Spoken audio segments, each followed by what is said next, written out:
Assalamualaikum warahmatullahi wabarakatuh.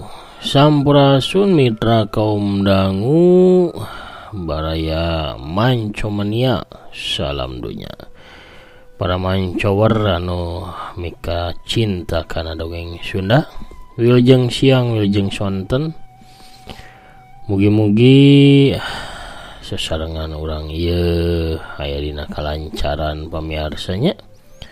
Aya dina lindunganna panangtayunganna Allah Ta'ala. Mugia sadayana oge para mancomania di mana wae ayana, di paparinan kasehatan lahirna sinareng batina dijembarkeun manahna digambilkeun rizkina sarta ditabihkeun tina sagala rupi mara bahaya. Amin amin ya rabbal alamin. Pamirsa sadayana anu mika memet kana dongeng Sunda, urang ngaguar terasan lalampahan Jawara Gunung Salak atanapi Jawara Bajigur Sakti Wiratama dina lalakon anu judulna Pangeussi Leuweung Balantrang. Kumaha jujutana ieu lalakon teh, urang Bandungan we sakadap deui sasarengan. Pamirsa sadayana ieu dongeng masih direka ku Aki oge didongengkeun ku Kidagarnya. Mugi-mugi we tiasa janten panglipur kalbu, pangmeberah kana manah, panglepeh kana hate. Kangge anu nembean mancon nembean ngadangukeun mangga ulah asa-asa kantun di subscribe wae di toel palebah tombol loncengna supados aya notifikasi upami Aki naraskeun hanca dongeng. Hatur nuhun ka sadayana nu pantos subscribe, like, komen oge nge-share dongeng-dongeng Aki. Urang amparkeun deui sama kabutanana para samakna atuh sorci teh panas sareng goreng ulena mangga kaparayun sadayana prung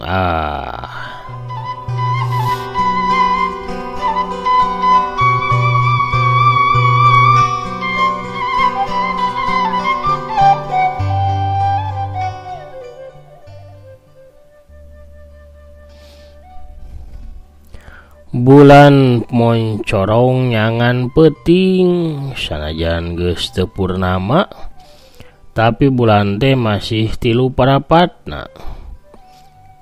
Cahayana cukup pikeun nyangan jajalaneun anu harita ditincak ku hiji iring-iringan anu kaluar ti jero hiji lembur. Sababaraha urang jalma katempo manggul tilu tanu anu dihias bani alus, ngahiliwir ka ambeuk seungit kekembangan anu marengan kana lengkah maranehna. Saurang lalaki tengah tuwuh nu jadi pamingpin eta iring-iringan ngalengkah panghareupna. Diapit kedua urang anu make papakean sing sarwa hideung, beungeutna si lalaki tengah tuwuh katempo pias. Paromana kawas anu nguyung loba kapusing, gurat-gurat beungeutna nyeun rupana jadi katempo leuwih kolot tina umurna. Sigana bae si lalaki teh keur ngaranapan tekanan batin. Dua urang di baju hideung anu ngarora keneh nu aya di sagigireuna oge sarua teteupana kosong. Bibirna teu lemek teu nyarek, teu ngucap sakecap-kecap acan. Padahal maranehna geus lumampah lumayan jauh. Sanggeus lumampah jauh ngaliwatan jalan anu arula arileu pungkal pengkol sarta nyoran tanjakan anu netek. Eta rombongan teh tepi ka hiji sisi leuweung. Ngagelebugna angin tiis, sarta babaungna ajag leuweung kawas anu mapag kadatangan eta rombongan. Turunkeun candu, teuneun di deukeut tangga caringin badag itu tuh. Ceuk si lalaki tengah tuh mere parentah bari ngalieuk ka arah anak buahna. Nyaki walon salah saurang nu manggul tandu anu panghareupna. 12 urang nu manggul tandu ngalaksanakeun parentah si lalaki tengah tuwuh. Tandu disimpen di hareupeun tangka caringin anu badag dauna ngaroyom ka sisi jalan. Saterusna mah ngajajar deui weh di satukangeun si lalaki tengah tuwuh. Beungeut-beungeutna anu pinuh ku kesang ngabayangkeun rasa sieun jeung hariwang.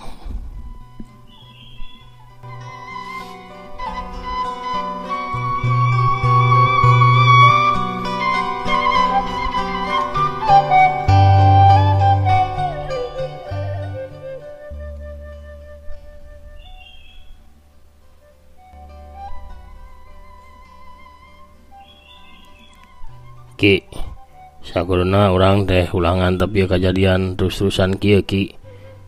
Ceuk lalaki di baju hideung anu nangtung belah kencaeun lalaki tengah tuwuh.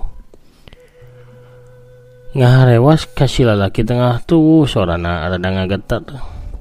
Jamal jempe, sadar anjeun.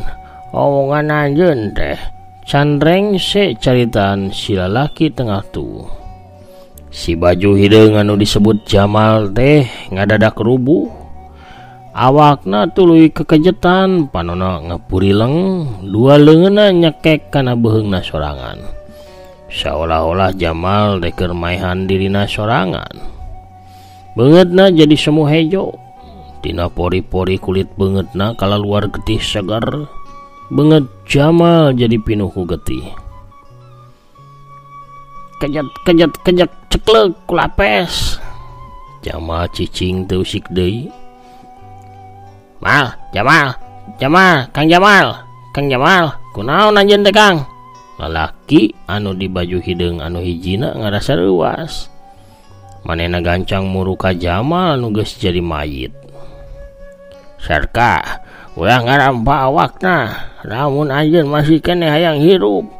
Cek si lalaki tengah tuwuh bari leungeunna metot kana awakna Sarka. Leungeunna Sarka nu rek ngarampa rek antel kana awak Jamal jadi katarik kajauhan. Haki, ulah urang teh ulah cicing bae Ki. Urang kudu ngalawan. Leuwih hade maot secara hormat daripada hirup bari dijajah secara hina Ki. Cek Sarka. Dua leungeunna nungkup beungeutna sigana bae Sarka kaleungitan pisan baturna anu tiwas pikasediheun. Serepet. Sarka ngadadak ngalugas bedaugna. Pangeus leuweung balandrang. Kaluar sia anjeun tunjukkeun wujud anjeun.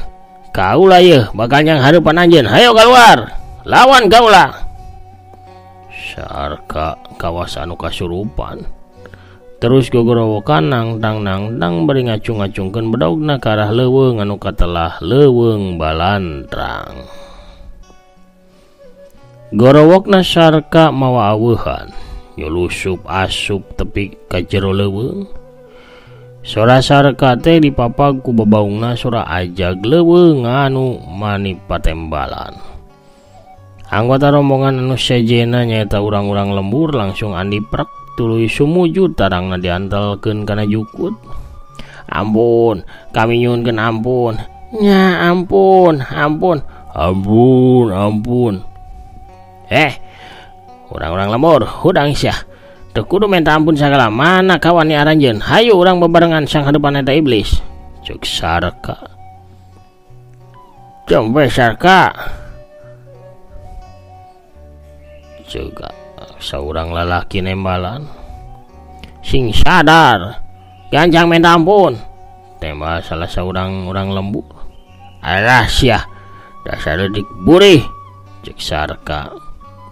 Keur kitu kadengen suara si lalaki tengah tuwuh nggero tarik. Hapunten urang-urang lembur, pangeus leuweung balandrang. Oge hapunten ye Sarka, anjeunna teu sadar. Tampi sesembahan kami sadaya, kami amit mungkur. Ayo urang mulang ka lembur. Cek si lalaki tengah tuwuh.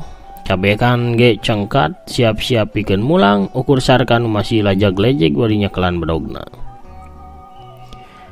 Sarka, hayu urang mulang, cek si lalaki tengah tubuh salaku pimpinan rombongan ngajak mulang ka Sarka. Degi, kuring mah rek di dia bae, kuring rek kadago eta iblis, satanyang hadepanana lamun kirambing cenah jeung nu sajana rek mulang we ka itu ti heula. Walon Sarka, uras hate anjeun mah kolebat. Si lalaki tengah tuan disebut kirambing teh ngolebat ke arah Sarka bari ngaheumbatkeun totokanana.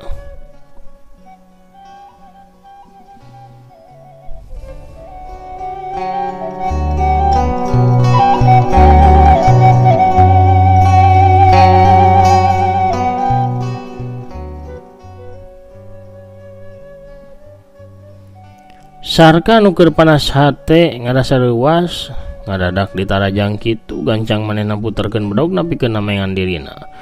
Kirambing kapaksa narik mulang leungeunna tapi sukuna mangadius ti handap rek najong kana pingpingna Sarka. Sangkan kuda-kuda Sarka ngarempayak tuluy labuh tapi Sarka ngagajleng mundur. Bari tuluy ngabubat babitkeun bedogna sangkan kirambing teu nyusul tepus. Sarka, hayu urang mulang mending ge kalembur. Cek kirambing manehna teu wani nuluykeun seranganana sabab apa lamun pangabisa Sarka teh saimbang jeung dirina. Moal ki, kuring mah bakal tetep di dieu pikeun ngadago eta iblis.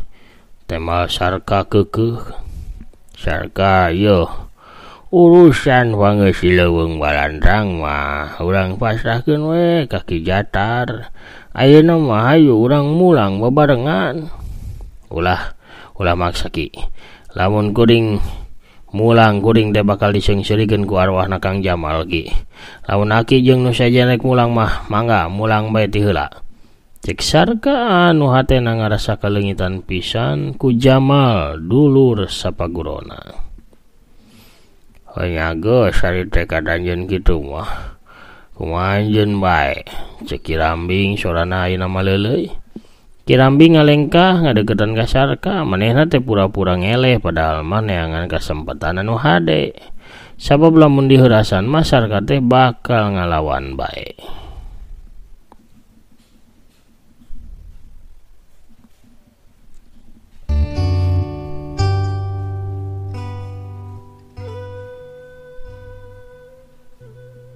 Keur kitu aya hiji bayangan ngolebat jeleg saurang jalma nangtung di hareupeun kirambing jeung Sarka. Eta jalma teh jangkung begang lalaki umuran 50 tahunan. Ki Jatar, cek kirambing nyebut ngaran eta jalma. Kirambing oge Sarka gancang rengku hormat ka jalma nu anyar datang. Kunaon masih di dieu lain gancang mulang.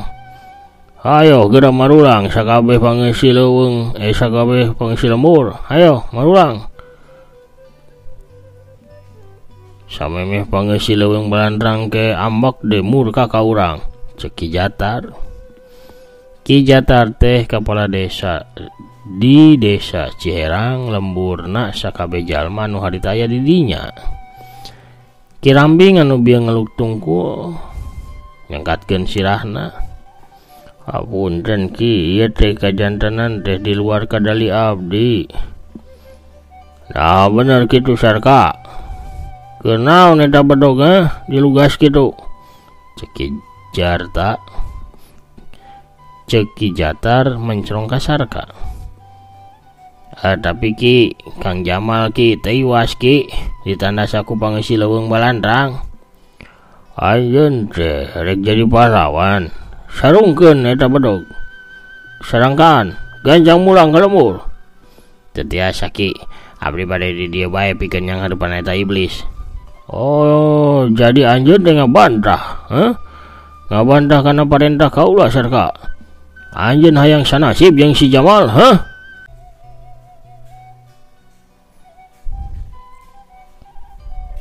Rumpuyuk pluk disentak kitu kudu nganana Sarka langsung ngerumpuyuk beri bedogna ragrag sarita leupas tina panyekelna.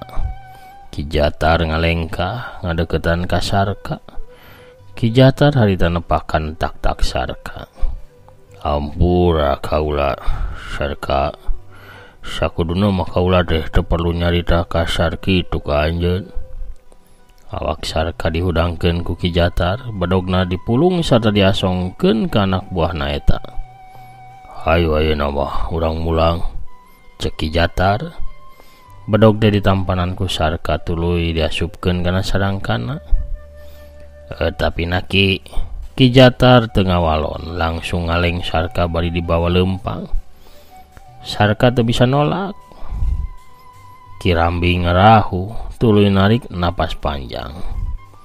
Kabehan atulah lempang nuturkeun kepala desana pikeun mulang ka lembur Ciherang. Sanggeus sabaraha kedapan rombongan urang Ciherang marulang. Aya 15 jalma make saragam sing sarua hideung anu ting jorelat kalaluar ti tempat anu buni. Jalma nu panghareupna anu awakna jangkung badak sarta bewos cemros beungeutna balaku bulu ngajegan nangtung. Eta jalma luak liuk sakedeung. Sanggeus dirasa aman, manehna malik anak buahna. Keur kitu gelebug angin tiis ngagelbug nebak kana tatangkalan oge ka sakabe jalma anu harita aya di dinya. Cungungung anjing leuweung atawa ajag babau mani melewung. Kabeh ngarasa keung bulu punukna cara rengkat. Jalma nu panghareupna teh ngagerakeun leungeunna ka luhur. Maju euy. Walasan jalma di baju hideung. Maju ngadeukeutan ka tilu tandu anu aya di handapeun tangkal caringin badag. Keur kitu wush seor kelebug. Angin anu kacidatisna nyeor nebak kana welasan jalma anu harita jarakna kari 5 lengkah deui ti tilu tandu anu dibawa ku warga lembur Ciherang. Buuk jeung papakean ka 15 jalma ting rariab ting kelebet ketebak ku angin. Sabagian jalma ngahodhod ngarasa kabulusan ku hawa anu kacidat tiris. Bangsat, saha sia nu wani-wani heureui ka iblis baju hideung heuh? Cek si lalaki cangkung badag anu nangtung panghareupna. Sakadapan kayan teh jadi simpe, angin leler ajage eureun babaungna. Pariksa euy, buka panutup tanduna. Cek si jangkung badag anu katelah iblis baju hideung. Iblis baju hideung teh katua gerombolan atawa komplotan rampok anu ngawasa sabudeureun wewengkon leuweung Balandrang. 2 urang anak buahna iblis baju hideung maju. Maranehna nyingkapkeun kain penutup tandu anu pangdekeutna. Tapi ngadadak 2 nana ngacungker rubuh bari kekejetan. Awakna kekejetan kawas anu keuna ku sakalor. Dambaleunna ka tempo harejo. 2 nana langsung sakarat tuluy tiwas bari bahamna ngaluarkeun budah anu bauna kawas bau bangke. Kabeh ge ngagebeg reuwas. Seret iblis baju hideung teh mesat bedog panjangna. Setan alas, saha sia anu geus wani-wani nyieun urusan jeung kaula? Hayo keluar, cek iblis baju hideung ngakurowok. 12 sesa anak buahna oge gancang nyarabut pakarangna sewang-sewangan. Kabeh sayaga jeung taki-taki bisi bae aya kajadian anu henteu dipiharep.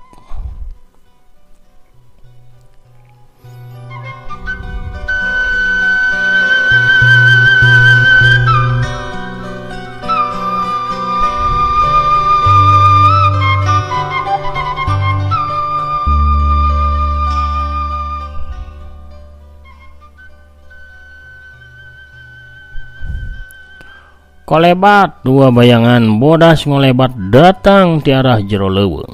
Jeleg-jeleg.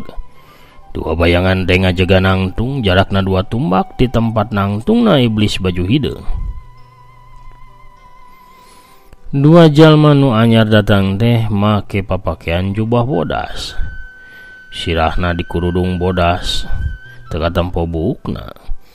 Pasti bagian beungeut nama kawas tangkorak warna bodas. Sigana bae maranehna teh nyamunikeun beungeutna disatukangeun kedok tangkorak.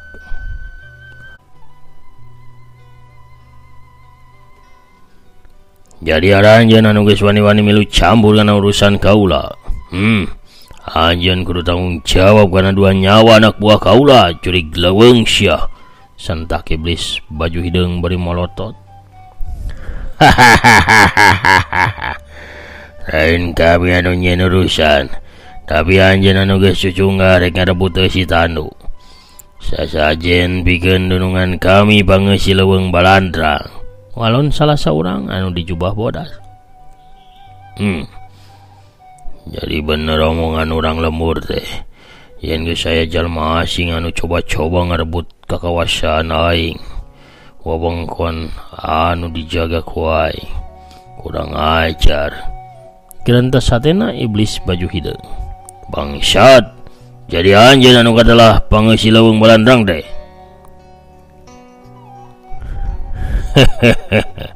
Lain, kami mau ukur jalma anu ditugaskan pikeun ngajemput eta tilu Tandu.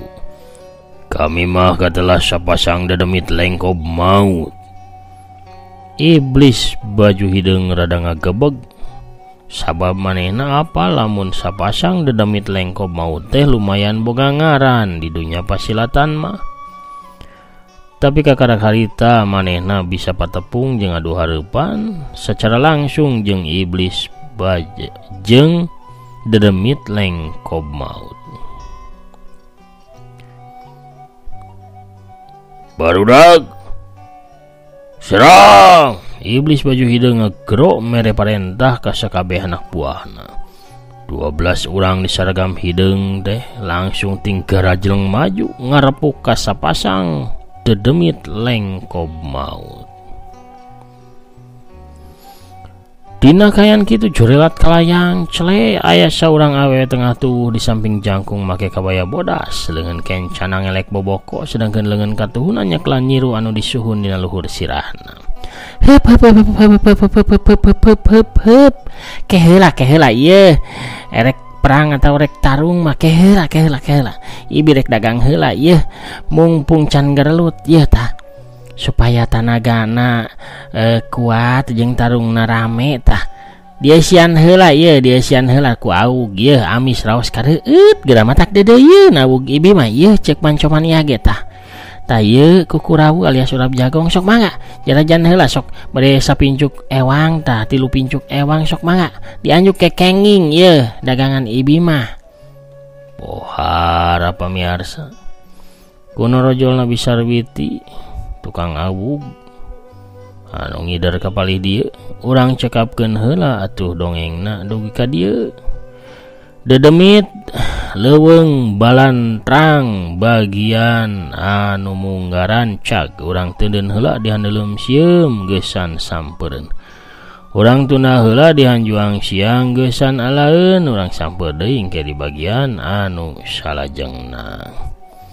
Pamirsa sadayana atur nuhun anu parantos satya manco satya ngadangukeun oge satya ngarojong kana dongeng-dongeng akinya satya ngantosan oge di pedarna ieu dongeng. Hatur nuhun. Mugi-mugi sasarangan urang tiasa janten pangreuah-reuah dina nggone ngamumule seni dongeng Sunda. Supados tetep aya, tetep rame, tetep nanjeur, tetep waluya di nagari nyalira. Waluya dongeng Sunda, waluya ki Sunda. Sakit putuh heula panginten pamiarsanya anu tiasa kapihatur rakinamit mungkur heula. Assalamualaikum warahmatullahi wabarakatuh. Permios cag hanca.